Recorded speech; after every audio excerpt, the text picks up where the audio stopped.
Buenas noches, estamos con Abraham de Perú.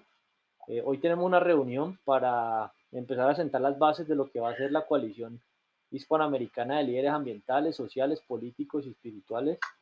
Viene otra persona de Ecuador, del presidente de la red de movimientos y organizaciones sociales del Ecuador. Y bueno, vamos a ver quién más se conecta.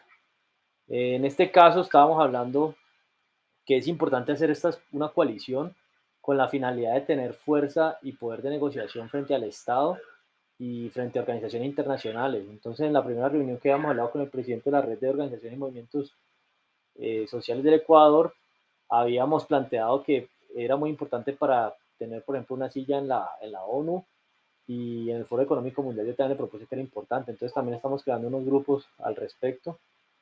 Va a entrar una persona que se llama Ariel. Y bueno, digamos que la dinámica va por allí. Se están haciendo estas reuniones casi todos los días.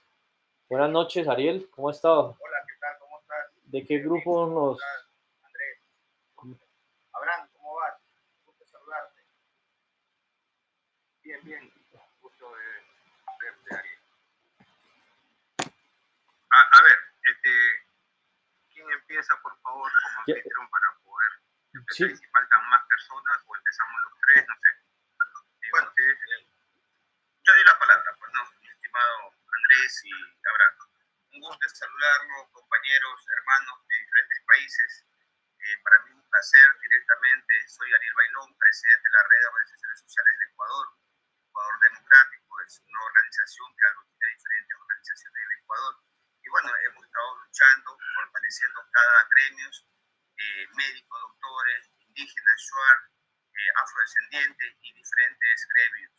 Entonces, como hemos hablado con Abraham, un gran amigo desde Perú, hermano querido, bueno, mi estimado Andrés, recién que hemos tratado de conversar con este tema y creo que entre Abraham y Andrés hemos tenido unas conversaciones donde creo que vamos a la misma línea, pues no fortalecer, de pelear por cada país hermano, de pelear, de fortalecer también las organizaciones sociales, y como no, de crear un movimiento que sea internacional de hermanos, países hermanos, ¿no?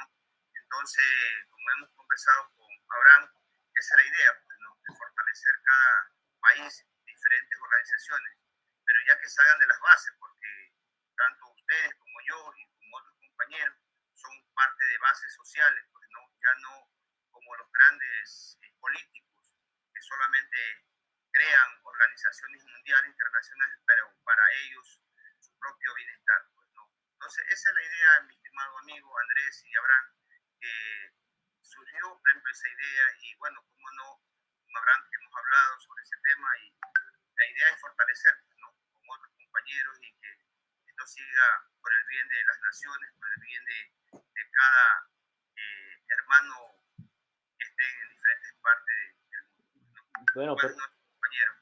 bueno, perfecto, gracias por la introducción. Acá hay un tema que me parece importante y quiero explicarles lo que estoy haciendo, además, digamos, de crear una coalición. Ahora quiero invitar a hablar del nombre coalición porque digamos que a nivel semántico tiene una connotación más fuerte. Cuando entramos a presentarnos como parte de miembros de la coalición hispanoamericana de líderes sociales, ambientales, políticos y espirituales, creo que si unimos esos cuatro tipos de líderes, vamos a hacer un imán muy fuerte desde todos los puntos de vista. Ahorita digamos que yo estoy dando unos grupos en los que tengo líderes espirituales. Hoy, por ejemplo, en un grupo de ateos, salió por ahí un líder espiritual de Argentina y lo invité al grupo de líderes espirituales y se metió. Tengo otro grupo de líderes sociales y ahí se van uniendo personas. Entonces, digamos que si cogemos esas cuatro fuerzas, es importante, digamos, a nivel de negociación, que planteemos, bueno, va a negociar la coalición con el Estado colombiano, el peruano y el ecuatoriano. Entonces, ¿qué pasa? Nosotros podemos ser ejemplos, no sé en cuál de los tres vamos a tener un liderazgo en las negociaciones, pero en lo que pasa en Colombia, yo, por ejemplo, ahorita estoy liderando 36 negociaciones políticas y el Estado casi no nos quiere poner cuidado y solamente nos ha aceptado una propuesta de gestión del empleo. Entonces, ¿qué sucede? Yo, por ejemplo, les comparto esa propuesta.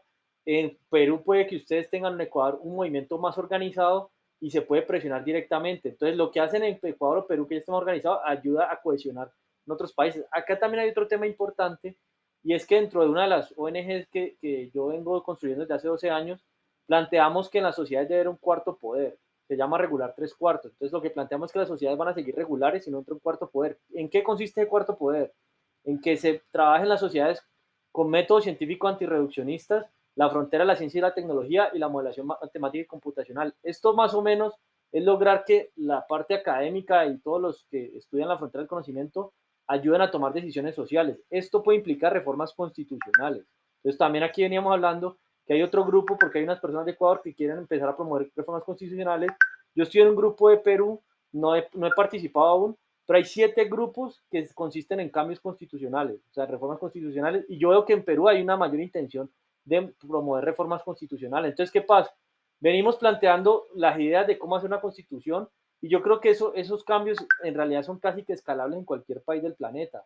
Pero ¿qué pasa? En Hispanoamérica, pues como todos hablamos el mismo idioma, pues nos podemos entender. En mi caso yo, pues el inglés cada vez lo estoy perfeccionando más y pues eso sirve para conectarse con otras organizaciones, y, pero la mayoría de personas hispanoaméricas normalmente dominan el español. Entonces digamos que por el momento unirnos en los que hablamos el mismo idioma es la mejor manera de conectarnos entre sí y coger fuerza. Digamos que esto viene una iniciativa hace mucho tiempo de generar cambios sociales y demás, pero es muy difícil pelear solos. Entonces, si por ejemplo en Colombia ha sido difícil derrocar a un presidente, pero yo he leído que en Perú y en Ecuador cuando salen a protestar hasta han tumbado presidentes. Entonces se coge el ejemplo, mira lo que están negociando los ecuatorianos. Y si tenemos los canales abiertos de comunicación entre todos nosotros, pues negociamos en bloque. Y hay otro tema que también tenemos los líderes, que es un problema, la censura. Yo no sé si ustedes han vivido eso en Ecuador y en Perú, pero los medios de comunicación nos censuran. Ayer me pasó nada más con un canal en YouTube de noticias latinas en Francia. Lo invité al WhatsApp, nos agregó y después nos bloqueó. No tengo ni idea por qué. Y eso pasa con todos los periodistas. Entonces, digamos que estas coaliciones, pues, tienen como propósito lograr eso. La idea es que invitemos a otras personas a explicarles cómo está. Yo he estado trabajando en un borrador de estatutos para regular tres cuartos. Creo que lo más importante es definir un gobierno corporativo de una coalición, porque no es lo mismo que crearlo para una propia ONG. Entonces, esto se tiene que construir entre todos. Como que estas son las condiciones para gremiar. Creo que deben haber unas jerarquías, por ejemplo, los que apenas empiezan, los que toman decisiones, y hay un tema que pues yo lo venía construyendo, aquí podemos crear otro propio, que es tener comités decisorios y tribunales. O sea, eso lo tengo planeado en los estatutos de regular tres cuartos, pero si estructuramos bien una coalición, nos puede servir para lograr esa estructura. Hay otro tema.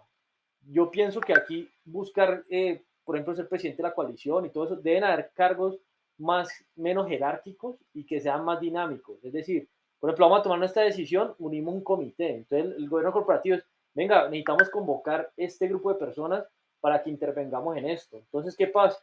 Tenemos que tener una estructura que nos permita empezar a influenciar las decisiones colectivas. Y en mi caso, yo, pues, el campo de conocimiento en el que quiero trabajar es en la toma de decisiones colectivas, pues, bueno, el que quiero no, el que vengo trabajando, y estoy pensando muchos aportes al respecto. Entonces, yo vengo construyendo un material escrito, tengo más de 250 videos en YouTube analizando miles de temas.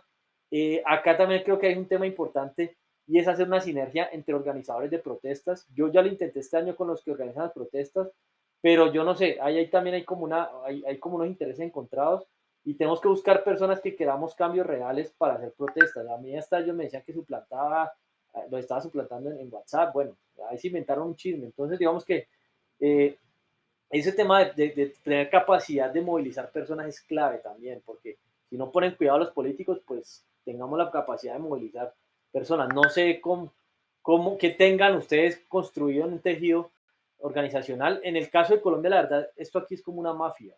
Yo, por ejemplo, me he reunido con la Federación Antioqueña de ONGs y eso te recibe una llamada y después se desaparecen. O sea, aquí los líderes, yo no sé, yo aquí sigo que eso es una mafia y la gente está siempre como de un lado de un político o no sé, pero aquí la verdad es muy difícil lograr cambios. Entonces no sé ustedes cómo la situación en Perú, en Ecuador, yo los escucho un poco para ver qué podemos construir.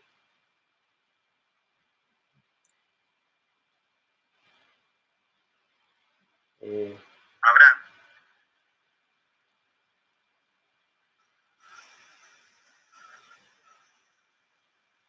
micrófono. ¿Algo? Sí, sí, sí, sí.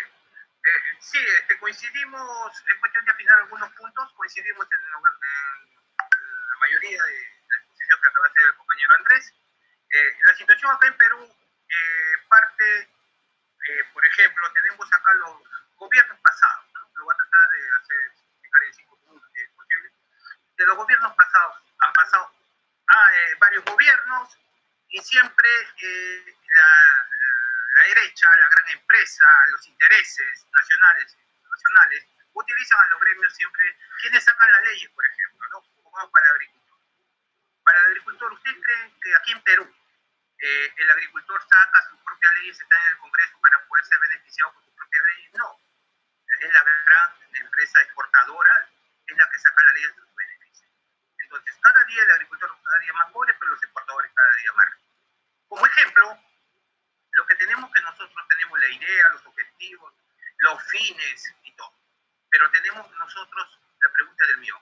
¿Estamos preparados para ser líderes? ¿Hay una escuela de líderes para poder formarnos?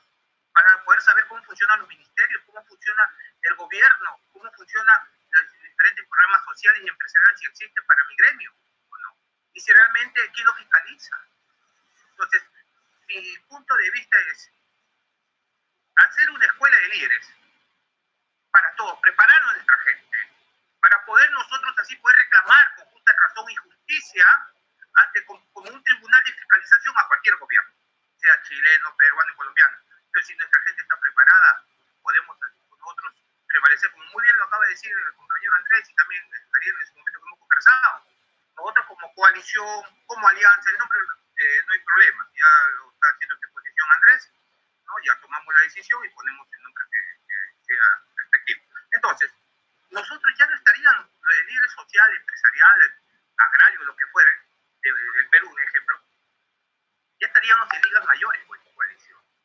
Si nosotros formamos la coalición sudamericana, pongamos, ya vamos a solicitar directamente un asiento en la OEA, en la ONU, en los estamentos internacionales, con justo derecho, porque somos representantes del pueblo y para el pueblo. Entonces, pero todo parte, compañeros, de capacitar a nuestra gente. Que no se dejen llevar porque le dan $50,000, $100,000 a los grandes líderes, como siempre ha pasado en el país, que estamos hartos. Que cada gobierno que entra busca a su gente, los compra y vota por ellos y entran al gobierno a seguir robando. Ahora estamos con la izquierda. Pero hay cosas que no se pueden desarrollar, no llegan al pueblo. Y vuelvo a repetir, ¿quién lo fiscaliza? Sea la derecha, sea el centro, sea la izquierda. ¿Quién lo fiscaliza? No hay fiscalización. Entonces, la realidad peruana, para concluir en esta parte, yo he formado las ollas comunes a nivel nacional por esto de la pandemia. He formado la Federación de Parques Industriales, 2 federaciones. Estamos con la Coordinadora Nacional de Institución Social, la cual presido.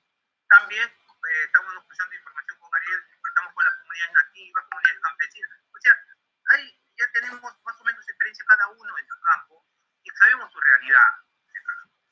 Pero todo parte, como les vuelvo a decir, mi concepto personal es la preparación. Preparar a nuestra gente, a nuestros indígenas, para que aprendan ellos a ver a qué defienden a nuestros hermanos de la costa, sierra, selva y todos los gremios que hayan enseñarles. Y el pueblo está gustoso a aprender porque no les conviene la educación a las grandes empresas que nos dominan.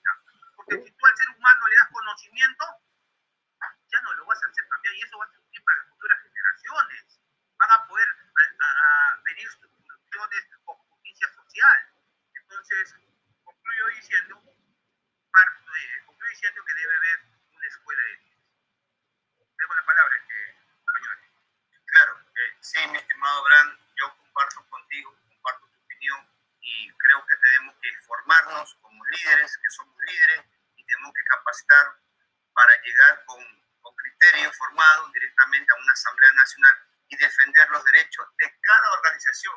Yo creo que en cada país sucede igual, como sucede en Colombia, sucede en Perú, ya que sucede en Ecuador. Nosotros siempre hemos sido utilizados, el pueblo siempre ha sido utilizado por las grandes mafias que son los políticos, izquierda, derecha y centro, siempre han sido utilizados, pero lamentablemente ya no podemos ser parte de ese complot, de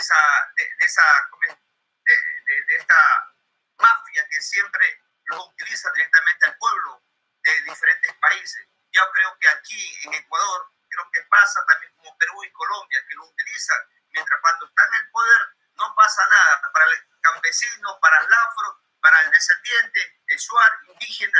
Lamentablemente ya está, por eso he tomado decisión, mi estimado compañero, y le invito directamente a compartir para ser una voz de las organizaciones sociales que vayan directamente a un estado internacional para defender los derechos de los ciudadanos y de las organizaciones sociales. Yo ahí resalto algo y estoy de acuerdo. Yo le hice una propuesta en Colombia hay dos organizaciones que organizaron protestas. Yo les propuse hacer unas mesas de negociación, de investigación, de planeación y de gestión. O sea, yo le hice una propuesta y tengo el video sobre eso. Ellos no la aceptaron. Pero entonces, ¿qué es lo que quiero llegar con esto? Hay que establecer unos esquemas y por eso hablamos de un cuarto poder en el que los ciudadanos puedan tener representatividad y puedan intervenir. De hecho, yo estoy planteando uno de mis propósitos es diseñar el futuro de la gestión de las sociedades. He grabado varios videos en los que explico cómo deberían funcionar hasta 10 poderes, no 3 y 4 como regular 3 cuartos, sino hasta 10, que por ejemplo hay que formar líderes, un tema es formar líderes que legislen, por ejemplo los que quieran lanzar al Congreso y generar leyes, hay que tener una escuela para ese tipo de líderes. Hay otros líderes que no se meten a tomar decisiones y eso hay que estructurarlo. De hecho, ya le hice una propuesta al Ministerio de Educación de Colombia. Me gustaría que ustedes la vieran, aquí nos han ignorado, pero acá hay un tema importante. Hasta la reforma constitucional, yo no sé si eso pasa en Perú y en Ecuador, el defensor del pueblo. Yo sé que en Perú sí hay defensor del pueblo, yo no sé si en Ecuador, yo creería que sí.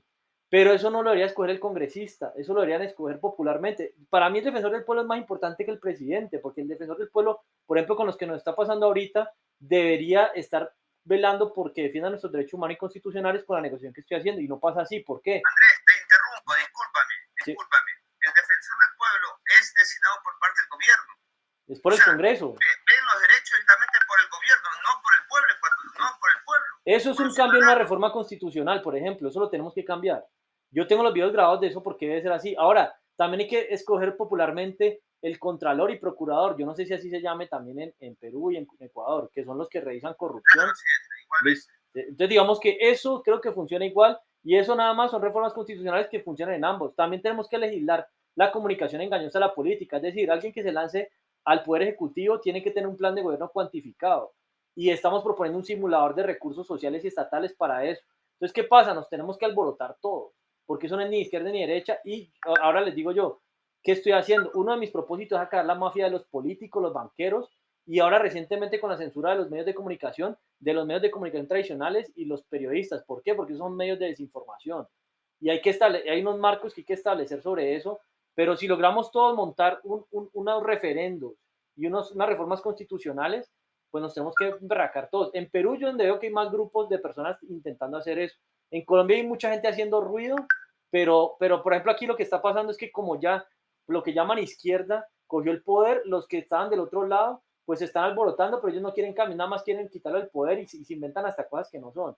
Pero ¿qué pasó? Pues aquí ese cambio le quitó poder y nos va a dar más poder a los ciudadanos. Entonces, ¿qué es importante? Definir unos modelos de gobierno corporativo de cómo tomamos decisiones. Les doy ese ejemplo. Hay un grupo inconforme social, venga, ya tenemos la puerta abierta para hacer una mesa de negociación.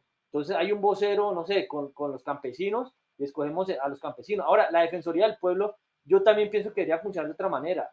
Primero sería llamar a la Defensoría a los ciudadanos y debería haber defensores de acuerdo a grupos poblacionales. Entonces, por ejemplo, el defensor de los derechos de los indígenas, el defensor de los derechos de los campesinos. Y a mí me parece que esos defensores también deberían ir a debatir al Congreso. O sea, el Congreso no debería ser escogido solamente por regiones como las cámaras de representantes, sino que también esos defensores pueden ir a hacer debates. Entonces, para mí los debates en el Congreso deberían ser dinámicos. Que si hay un grupo poblacional que quiere hacer algo, tiene su vocero desde la Defensoría del Pueblo y puede ir al Congreso a debatir. Eso es un cambio que se debería hacer también.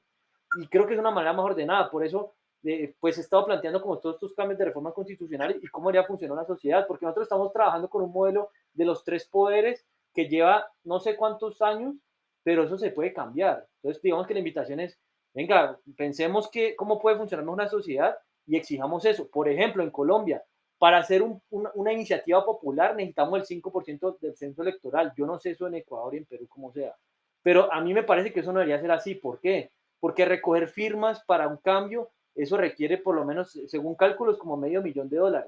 ¿Qué pasa? ¿Quién se va a poner a invertir ese dinero sin querer tener nada a cambio? Entonces, cuando se requiere una presión de tener tanto porcentaje poblacional, es muy complejo. Entonces, sí es mejor tener la posibilidad de que hayan voceros elegidos por grupos poblacionales que puedan ir a debatir a un congreso. Yo pienso que eso es una mejor manera. Por ejemplo, si yo soy indígena, yo voto por un defensor de los indígenas que pueda ir al Congreso y también voto pues por el alcalde o por el que esté allí. Y si vivo en un territorio, pues voto por el representante de la Cámara de ese territorio. Pero el tema es que eso, el Congreso debería ser más dinámico. O sea, si me entienden, en este momento es muy cerrado y además hay otro problema. En Colombia yo he notado que hay congresistas que los meten en, por ejemplo, las FARC, que fue un grupo armado, hay un congresista que como ganaron el proceso de paz, lo metieron en un comité de ética. Yo no entiendo qué hace una persona que representa es guerrillero en un comité de ética de Colombia. O sea, por ejemplo, hay cosas que hay gente que no tiene ni idea de muchas cosas y las meten allí. O, por ejemplo, hay personas que no saben de finanzas públicas y están metidos en el comité de presupuestos del Ministerio de Hacienda. Entonces, por ejemplo, las comisiones del Senado aquí del Congreso, eso está mal diseñado. Meten un poco de personajes que no tienen ni idea de lo que están haciendo. Y ese tema de la capacitación creo que es clave. Les doy otro ejemplo. Yo le hice una propuesta al Ministerio de Educación para hacer una alianza con Khan Academy. Eso es una plataforma sin ánimo de lucro. Ahí, por ejemplo, la financia Bill Gates. Esa plataforma para nivelar educativamente a las personas, por ejemplo, un bachillerato o educación secundaria que no han terminado, es muy buena. Y lo digo porque yo lo hice, yo me puse a estudiar secundaria en inglés para cambiar mi mentalidad. Yo me puse como a estudiar muchas cosas para poder aprender palabras nuevas en inglés y todo. Y me parece que funciona porque usted aprende a su ritmo y estamos negociando una propuesta de gestión del empleo que funciona igual en Ecuador, en Perú. Entonces me gustaría que ustedes la analizaran, la vieran, para que negociemos esto en bloque. Porque es que el problema es el mismo y el problema de fondo es capacitación y educación y eso no hay otra fórmula. ¿Y cuál es el problema? La mafia a los políticos le interesa tener personas ignorantes, pero en el mundo en este momento no es, o sea, eso es irrelevante y eso lo tenemos que cambiar y desde los ciudadanos. Y además que educarse en este momento no es tan costoso por estas tecnologías de comunicación y de la información. Entonces, con eso, por ejemplo, esa alianza de Khan Academy, eso es gratis, no tiene ánimo de lucro. Y eso se puede mejorar. Yo tengo ideas para mejorarla. Y se los digo, el método funciona bien. Hay plataformas, por ejemplo, para aprender inglés gratis, que eso tiene un esquema que te repite las lecciones y si no te las aprendes en un momento, vuelve y te repite la lección. Eso no lo puede hacer un profesor. Entonces, digamos que hay muchos cambios que podemos hacer en este momento con tecnología. Por favor. ¿Sí? No te escuché. Sí, sigue, Andrés, sigue. No, bueno, Ariel, apaga tu audio, se escucha todo. Ariel, apaga tu audio. Listo. bueno, el tema entonces de la escuela, volvamos al tema de las escuelas y de formar los líderes. En este tema podemos hacer un esquema en bloque, por ejemplo, los cursos pueden ser en general para todos, para formar alcaldes, congresistas o líderes, o sea, que diseñemos cursos entre todos y con los presupuestos de todos en general. Hay una iniciativa de este gobierno de Colombia que dice que quiere que los países latinoamericanos tengamos una moneda única, pues eso debería funcionar como en la zona euro y tiene sentido hacerlo, al menos para intercambiar valor entre nosotros. Por ejemplo, Ecuador ya perdió su moneda y Venezuela también. Perú es el que está mejor preparado para mí, porque cuando yo estaba en Perú yo recuerdo que allá te reciben euros, dólares y soles, y si se cae el sol, pues ahí ya todos están acostumbrados a hacerlo. Pero digamos que hay un tema también importante de integración, ¿no? Entonces, ese tema de lo que ustedes dicen, pues tienen claro cuál es el problema. Ahora lo que tenemos que hacer es estructuremos un plan para los ministerios de educación para que eso lo financie el gobierno. O sea, eso lo tendría que financiar el gobierno. Y la forma de hacerlo es con acciones de tutela. ¿Y cómo lo hacemos? Pues presionando colectivamente. Hay que tener una masa de personas que quieran el cambio. Entonces, por eso todas estas reuniones a mí me gusta grabarlas para luego compartir lo que hablamos y la gente que no pudo venir, pues se desatrasa y se pone al día con lo que está haciendo. Andrés, sí. Discúlpame, hermano. Verás, acá en Ecuador, a través del Ministerio de Educación, del segundo gobierno que estaba, ahorita está Guillermo Lazo, presidente de la República. Anterior estaba Lenín Moreno, que era sucesor de Rafael Correa. Entonces, también se implementó ese plan de educación para las personas que en un momento dado no han terminado el bachillerato o realmente, por ejemplo, se les capacitan directamente para que termine el bachillerato totalmente. Eso ya está acá, inclusive antes creo que ya lo van a sacar porque ha resultado, sí, pero no ha habido tanta manifestación sobre ese tema. Pero sí, digo que sí. Y yo pienso, por ejemplo, mi estimado Andrés y Abraham, que creo que vamos por un camino excelente. Creo que tanto la experiencia de Abraham y la experiencia suya, tenemos que completar algo muy importante y a la vez también hacerlo conocer por los medios tanto de diferentes países.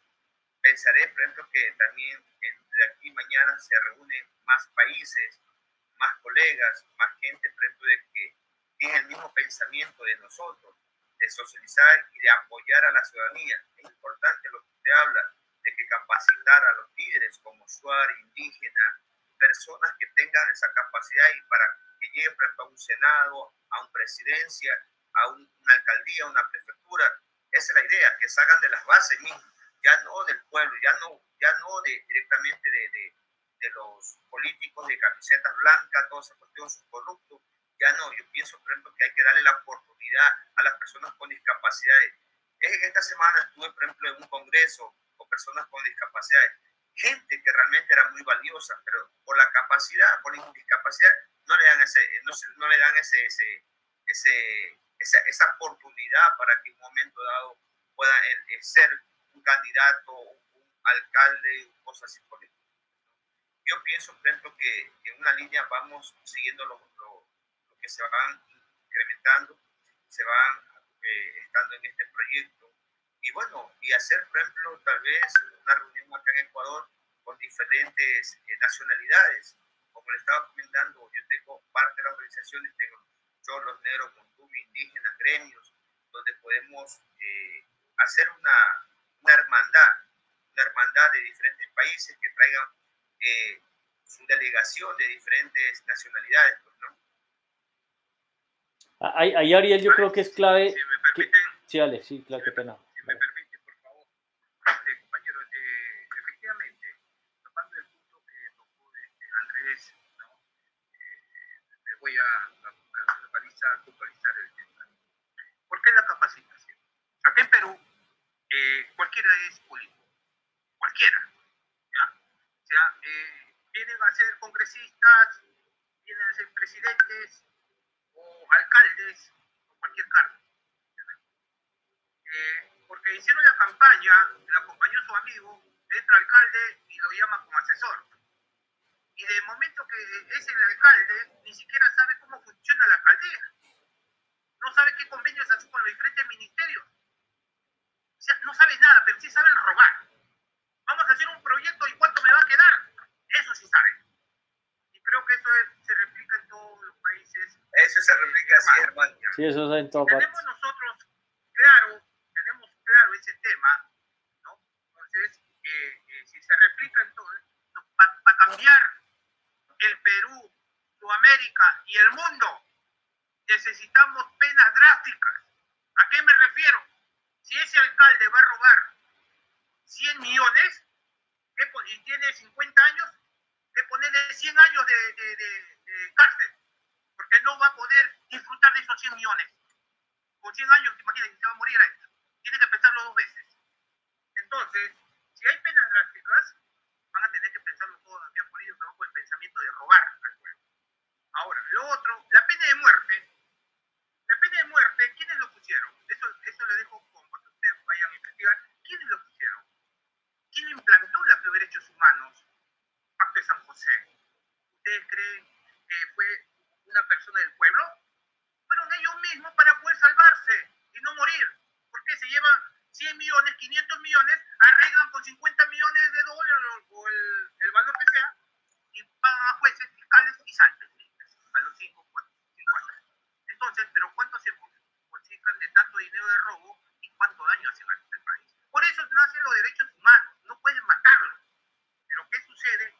Como ejemplo, en Singapur, un niño de 5 años robó un pan y le cortó el brazo. Tú puedes dejar tu bicicleta. Y el delincuente tiene que pensar, ¿ustedes creen que en el Congreso van a postular sabiendo que hay pena de muerte?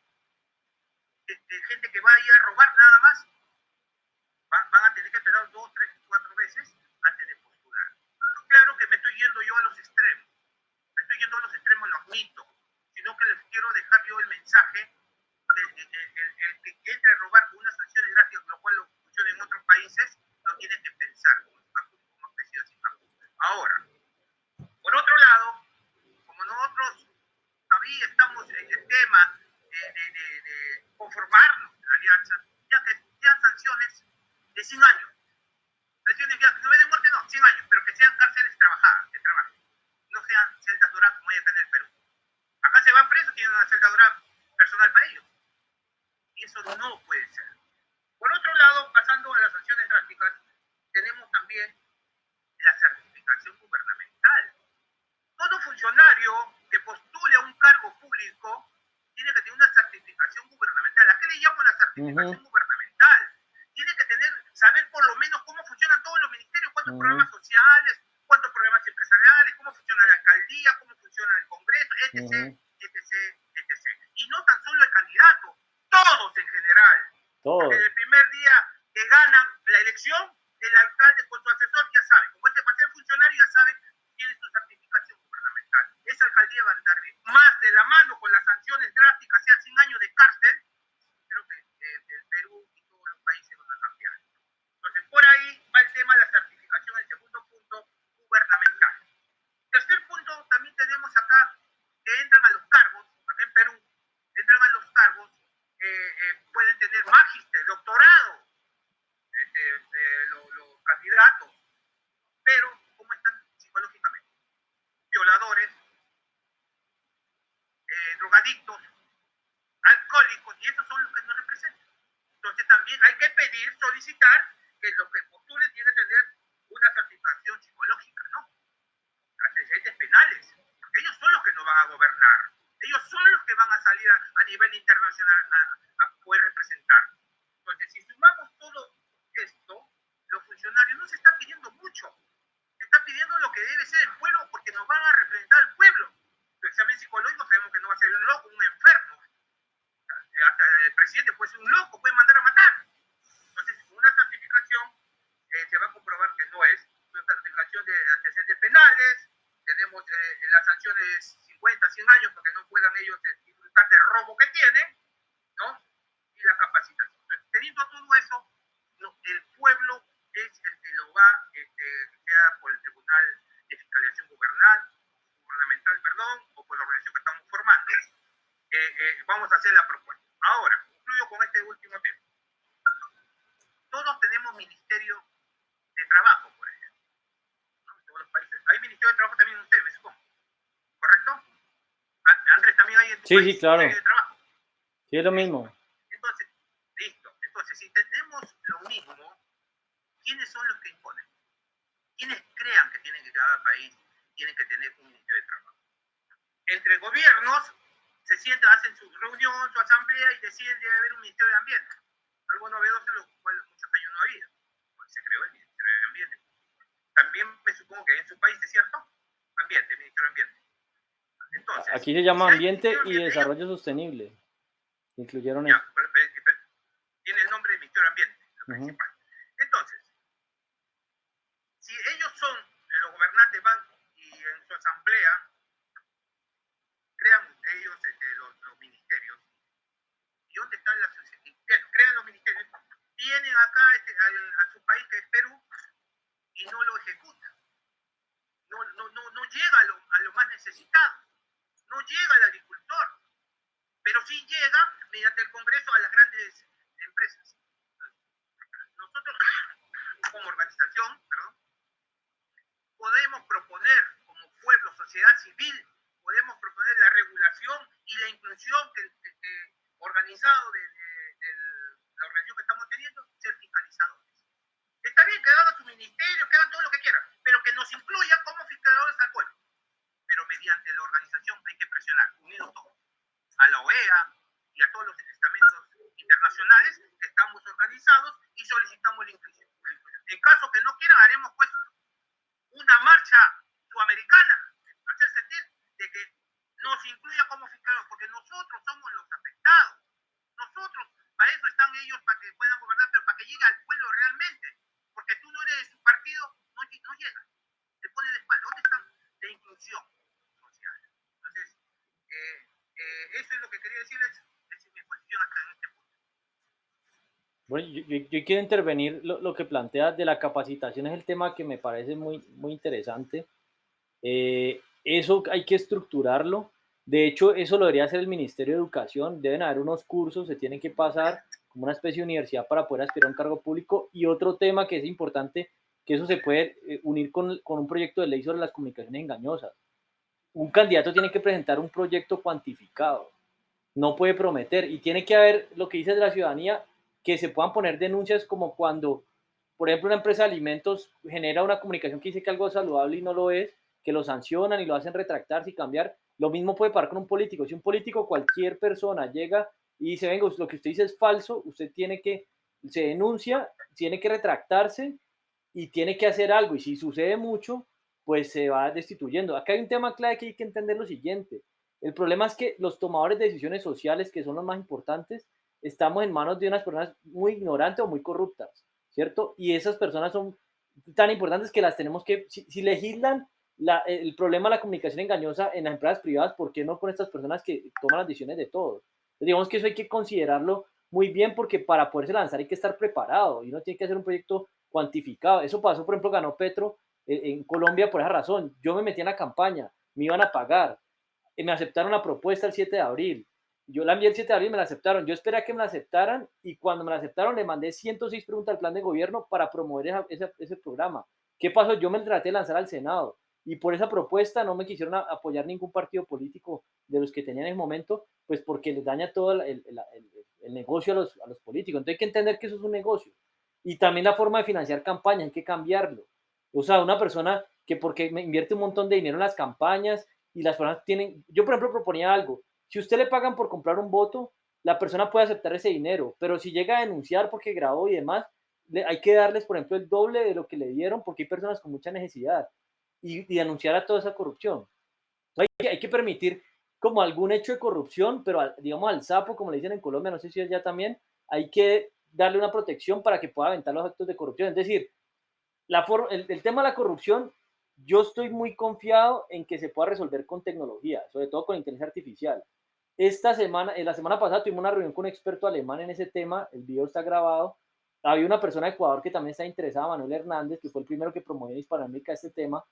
Y yo con eso, ese problema por ahí, yo lo veo claro. O sea, eso no tengo no, para mí no tiene mucho misterio si se llega a implementar eso. Y yo estoy tratando de unir a expertos internacionales porque en Hispanoamérica no hay mucho en realidad. Entonces, eso es un punto con la corrupción. Ahora, acá en Colombia hay una persona que también se llama Alexander Amaya. Esta mañana estuve en una reunión con él. Él es el único colombiano que está promoviendo la pena de muerte y copia el modelo de Singapur con los corruptos. Eso ya es decisión de cada sociedad. O sea, eso si quieren poner pena de muerte en Perú, en Ecuador o Colombia, ya hay que hacer un referendo y hay que proponer el referendo, ¿no? Yo, por ejemplo, propongo que se debería poner pena de muerte a los delitos ambientales. ¿Por qué? Porque el que comete un delito ambiental está generando muerte para las futuras generaciones. Y lo diría en una reunión con un candidato a una alcaldía que estaba hablando de un problema de contaminación en un río que tiraban basura. Y no tiene sentido que tiren basura a un río y lo tiran. O sea, hay gente que lo hace así porque no pasa nada. Entonces, si a alguien le dan pena de muerte por hacer eso, pues eso también se pone serio. Pues yo propondría, por ejemplo, en ese caso, ¿no? El de la corrupción no, porque a mí me parece que el que es corrupto, el corrupto no es como el narcotraficante que se gasta el dinero él mismo. Ese dinero del corrupto tiene que estar en paraísos fiscales o lo tiene en propiedades con testaferros. Es decir, hay que buscar un esquema para recuperar el dinero de los corruptos que ya se robaron y eso es lo que hay que hacer como una persecución en torno a eso. Les doy un ejemplo de cómo hay que entender el problema de la corrupción. El Ministerio de Hacienda de Colombia, que yo imagino que ya se llama igual, pues el Ministerio de Finanzas, dice que se generan 250.000 contratos al año y más de un millón de compromisos. Yo no sé qué es un compromiso, no lo han querido explicar, pero esa es la magnitud de lo que hace el Ministerio de Hacienda. ¿Qué estamos planteando en Colombia? Venga, necesitamos entrenar al menos 250.000 veedores. Yo ya me reuní con Transparencia Internacional, le hice la propuesta, está grabado, no pusieron cuidado. Ellos tienen una escuela anticorrupción, pero eso es una escuela muy cerrada que invita a personas, pocas personas. Por ejemplo, en la cohorte de este momento se inscribieron como 100. Pero si usted cree que usted va a entrenar 100, 300 personas por año con 250.000 contratos, eso es insuficiente. Entonces, ¿qué hay que hacer? Hay que presionar al Ministerio de Educación para que armemos un programa educativo de veedores, pero enseñar cómo se puede hacer. Pero tiene que, o sea, para mí tiene que ser oficial del Ministerio de Educación para que eso funcione y que tenga como el sello de que están comprometidos con ese tema.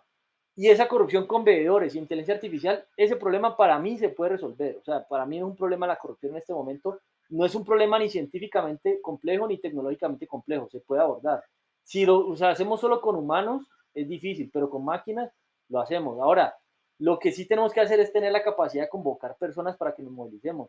Y ese tema, lo que creo que es importante de todo esto es que, listo, muy chévere y todo, arma una coalición, una asociación, pero lo más importante es cómo nos vamos a organizar.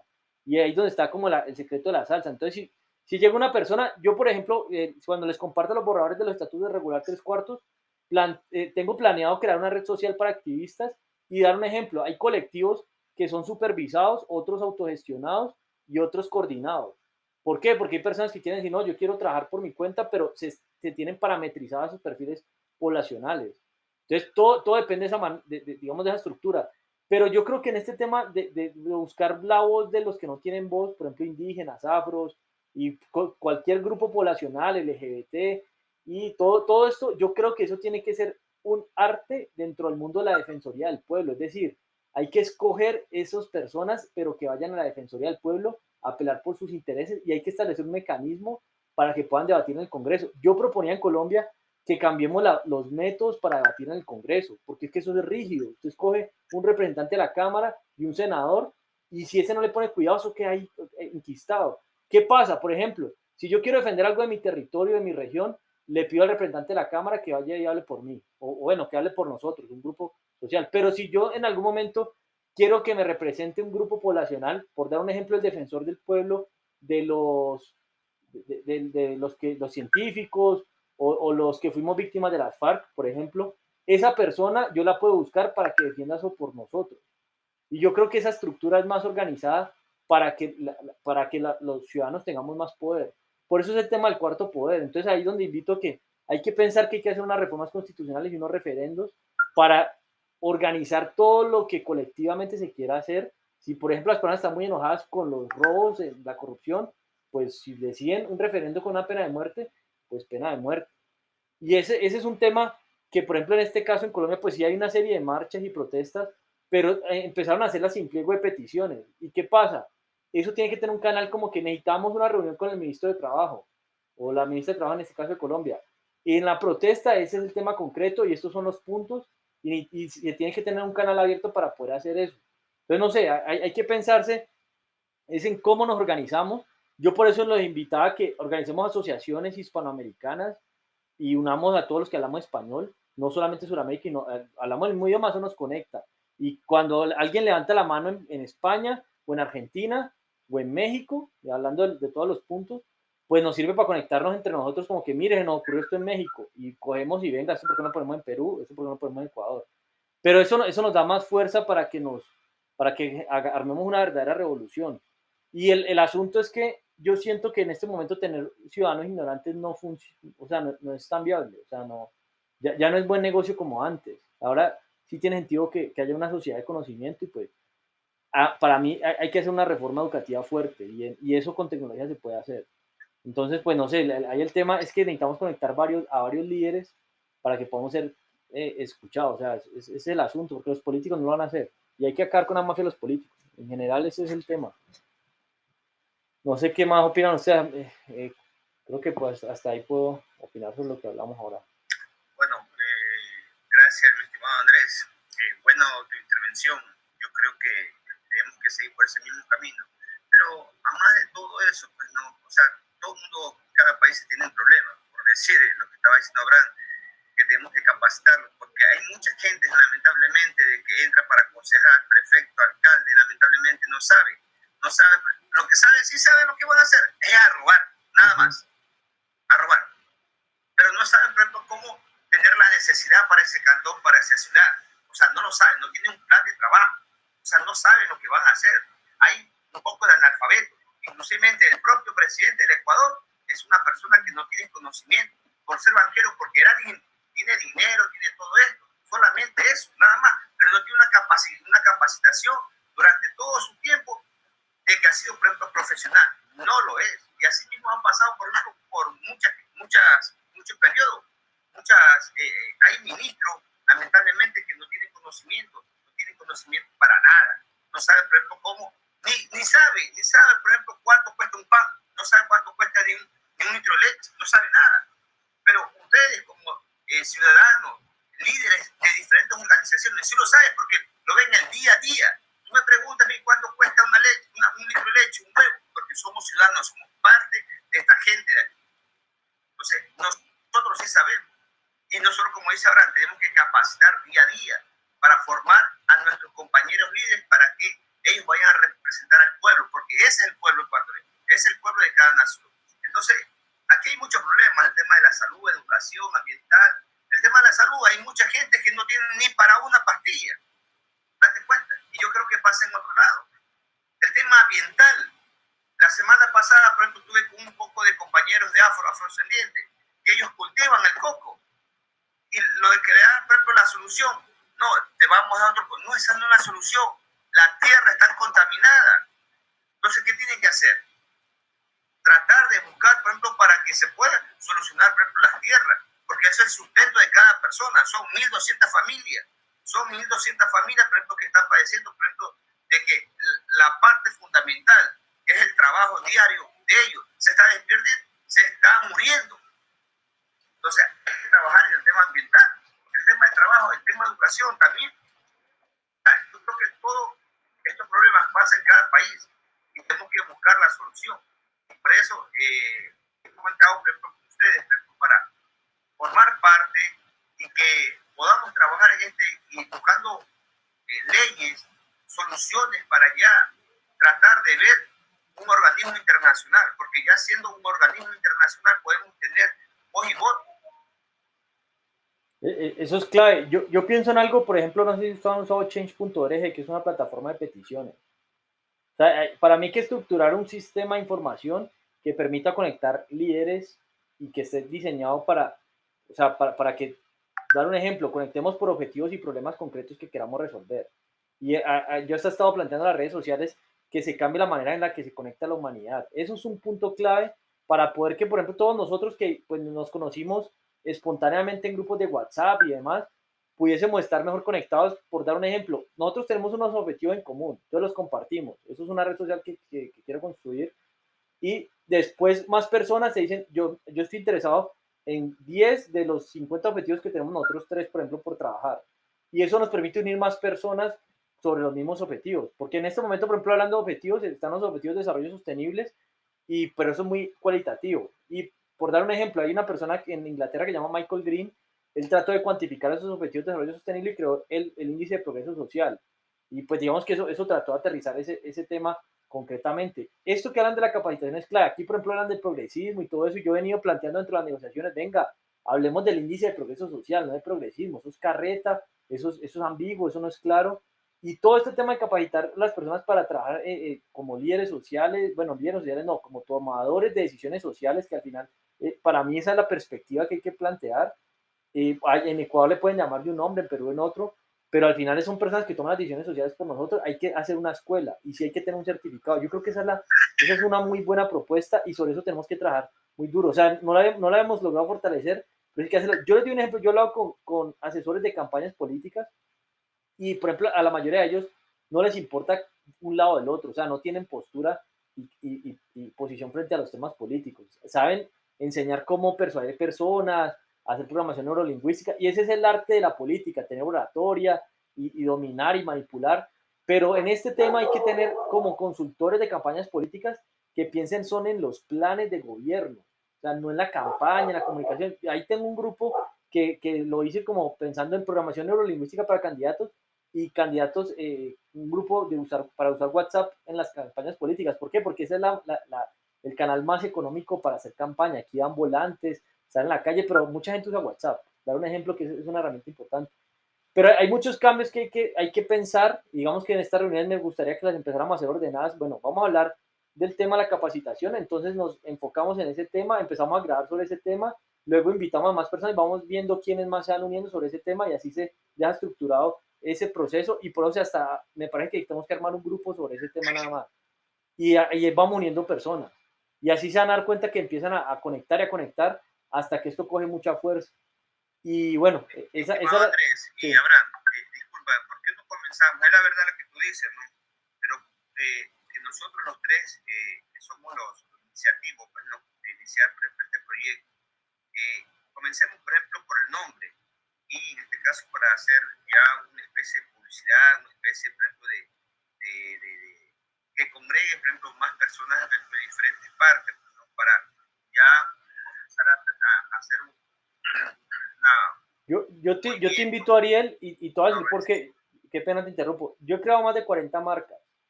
Ese tema con lo que estamos hablando en términos de lo que implica en programación neurolingüística para mí, hablar de coalición hispanoamericana, de líderes sociales, políticos, ambientales y espirituales, conecta mucha fuerza en conjunto. ¿Por qué? Porque al momento de unir a todos estos líderes, los que pelean el medio ambiente, a veces no les gusta la política.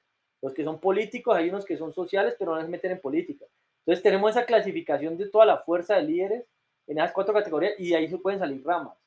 Pero, ¿por qué te lo digo esto? Por ejemplo, yo le pongo el nombre regular 3/4 y te invito al el que está en Ecuador y Perú, pero como que ese nombre me ocurrió a mí, tiene un concepto y todo, pero la coalición le da un tema de que aquí entre movimientos, organizaciones, entran personas, los que quieran entrar son bienvenidos como coalición. O sea, ese nombre deja un nombre limpio para que se ¿Cómo entienda. sería? Coalición sería. Para mí me gusta coalición. O sea, y si usted busca qué significa coalición, es un tema que mentalmente es fuerte. O sea, porque estaba pensando primero asociación, pero cuando usted habla de asociación es como que todos tienen que estar unificados y agremiados, pero coalición habla que es una alianza fuerte. Aquí incluso una coalición política y en política se ve mucho eso.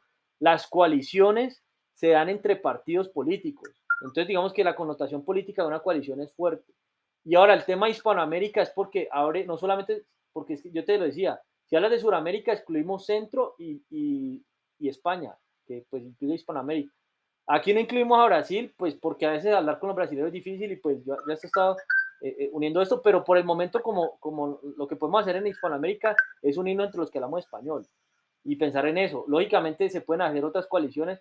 Yo he invitado a hacer coaliciones planetarias, incluso ni que era internacional, sino planetario, pues porque todo el mundo usa la palabra internacional. Cuando tú le das otro nombre, genera una programación neurolingüística diferente. Y pues te lo digo es porque pues, hasta una de las marcas que he creado se llama Otra Estúpida Marca y sobre eso he creado un montón de cosas y eso hace una ONG también. Y bueno, el tema es que con la marca, pues los nombres yo les doy mucha cabeza y en ese caso, pues invita a que se unan diferentes organizaciones. Por ejemplo, hay otro nombre que me gusta y es el de Red. Y ese tema de red también hay que pensarlo en algún momento. Y de esto nos van a salir muchos nombres. O sea, puede que le inventemos un nombre puntual para la escuela. Podemos hablar, por ejemplo, la coalición de escuelas políticas de Hispanoamérica o la asociación. Y después ponemos un nombre concreto que se nos ocurra en el proceso, que sirva para generar recortación. Pero digamos que aquí el tema de coalición sirve para que sirva de un imán para que cualquiera se una. Pero bueno, podemos usar asociación, coalición, ¿qué otro nombre puede ser? Alianza. Alianza. No, pero la coalición habla de alianza. Pero revisemos las definiciones ¿Qué opinas, Abraham? ¿Qué opinas? Coalición, alianza, el otro podría ser unidad, ¿no? Unidad se busca el significado de unidad, ¿no? Algo que no se puede romper, ¿no? También. Estoy viéndolo. Algo, cosas que no se pueden dividirse ni fragmentarse sin alterarse o destruirse, ¿no? Unidad. Al margen del nombre que se pueda decidir, ¿no? Bueno, mi propuesta es unidad, tenemos alianza y tenemos coalición. Que sea el nombre que se escoja, tiene que tener trascendencia. Trascendencia porque eso va a quedar. Ahora tenemos que ver que atrás, como lo que acaba de poner Andrés, muchos temas se van a tocar, muchos. Por ejemplo, el tren sudamericano. Aquí en Perú ya se está viendo hacer el tren desde Tacna hasta Tumbes. Y ustedes lo saben como yo, eso no le va a costar al Estado, porque va a ser una licitación internacional. ¿Se imaginan ustedes que haya el tren desde Chile hasta Panamá? Va a haber una Unión Europea, va a ser nuestro comercio, ¿no? Entonces, hay muchas cosas por hacer, pero el nombre lo dejo a criterio de ustedes, no tengo ningún problema, ¿no? Ustedes son más jóvenes y busquen el mejor nombre, por ahí no me hago problema. Lo que sí es, hay que invitar a los compañeros para formalizar legalmente. Todas las organizaciones, cual sea el nombre que pueda determinarse, tomarse, va a ser asociación. Cualquier nombre que escojan va a ser asociación, puede ser asociación, coalición tal, asociación. Bueno, acá en Perú se maneja así. Si es unidad, asociación, unidad de países hermanos, asociación, coalición de países hermanos, asociación de alianza de países hermanos. Por ejemplo, todo parte por asociación. ¿Ya? Estamos asociando, estamos uniendo. Cuando ya es también hay el nombre de federación, muchos conocerán, y confederación también, ¿no? En este caso, si nos estamos uniendo, el nombre lo dejo a criterio de ustedes dos, no tengo ningún problema, repito, no tengo ningún problema. La idea es, sí, lo que les pido es analicen el nombre que vaya, cuál es el significado, porque ese nombre va a servir para esta organización para todo el futuro. Si es coalición, bienvenido sea. Si es alianza, bienvenido sea. Si es unidad, bienvenido sea. No tengo ningún problema. Ustedes como jóvenes están más adelante en la tecnología, en las palabras y todo. Yo por ahí no tengo ningún problema. Lo que es, hay que invitar para que sea productivo, ¿no? Productivo a otros países. Creo que somos nosotros inicialmente. No sé si hay otros países que hay, para yo también comenzar a buscar e invitar. Lo que yo no quiero que haya duplicidad. ¿Por qué duplicidad? Vale decir, por un lado invita a un compañero chileno, Andrés, por otro lado Ariel, y por otro lado yo. Serían 3 líderes de Chile, como ejemplo, ¿no? Entonces, ahí, ¿qué cosa va a haber? Que va a haber, como son líderes, son como gallitos de pelea. Tú pones 3 gallitos de pelea, se van a sacar del ancho, ¿me entiendes? Porque todos quieren representar. Entonces yo sugiero, para que no haya ese tema de confrontación de los compañeros que podamos elegir, es que si alguien dice yo voy a agarrar Chile, yo voy a buscar, entonces busquen a uno pero con ciertos requisitos, que sean tal cual como nosotros, probados, ¿no? que representen a grupos humanos, que representen, quizás no representen, en Chile no hay, por ejemplo, no tiene selva, en la vida va a poder presentar a un hermano indígena o nativo, ¿no? No va a poder, pues no tiene. Entonces, pero sí decir, yo represento a los transportistas, a los empresarios, ¿no? Entonces, de acuerdo a su realidad, pero que sea representativo, ¿no? Y que nos mande fotos, que nos mande pruebas, ¿no? Porque si va a tomar el cargo y que no represente a nadie, no, pues estamos mal. Entonces, si es representativo, va a poder invitar a muchos, ¿no? A muchos gremios, digo yo, va a invitar. Y 2, por otro lado, sería bueno, mi querido Ariel, que hagas un evento con algún gremio y están presentes vía Zoom o Google Meet, Andrés, como representando Colombia, ¿no, Andrés? ¿Colombia? Sí. Ya. Yo estaría representando a Perú para darte y vean la unidad que estamos formando, para darte el respaldo a tus gremios en tu evento. Es igual, yo a un evento acá los voy a invitar a ustedes para que vean que esto no es un sueño, es realidad, y los gremios van a ver, ¿no? A ustedes su exposición de cada uno, que ya estamos formando la corriente del cambio sudamericano o hispanoamericano. Entonces me dan a mí también el respaldo con todo el resto de gremios para poder nosotros ahí ir así creciendo mucho más, ¿no? Y poder dando a la sociedad. Por acá yo los estoy preparando, les estoy capacitando para que puedan ellos tener en algún momento hacer un congreso, una asamblea hispanoamericana, sudamericana, de todos los líderes, pero ya cada uno está formado, ¿no? Ya cada uno tiene un conocimiento, por lo menos hacia dónde apuntamos, para poder, el tema central, ¿por qué nos vamos a unir? ¿Por qué vamos a hacer nosotros la unión, la alianza o el nombre que pueda Abraham, yo ahí te quiero aportar algo. Sí. Bueno, yo creo que el siguiente paso, hay una técnica en metodologías de innovación que se llama How My We, que traduce cómo hacer para. Entonces, eso lo que genera es que cuando tenemos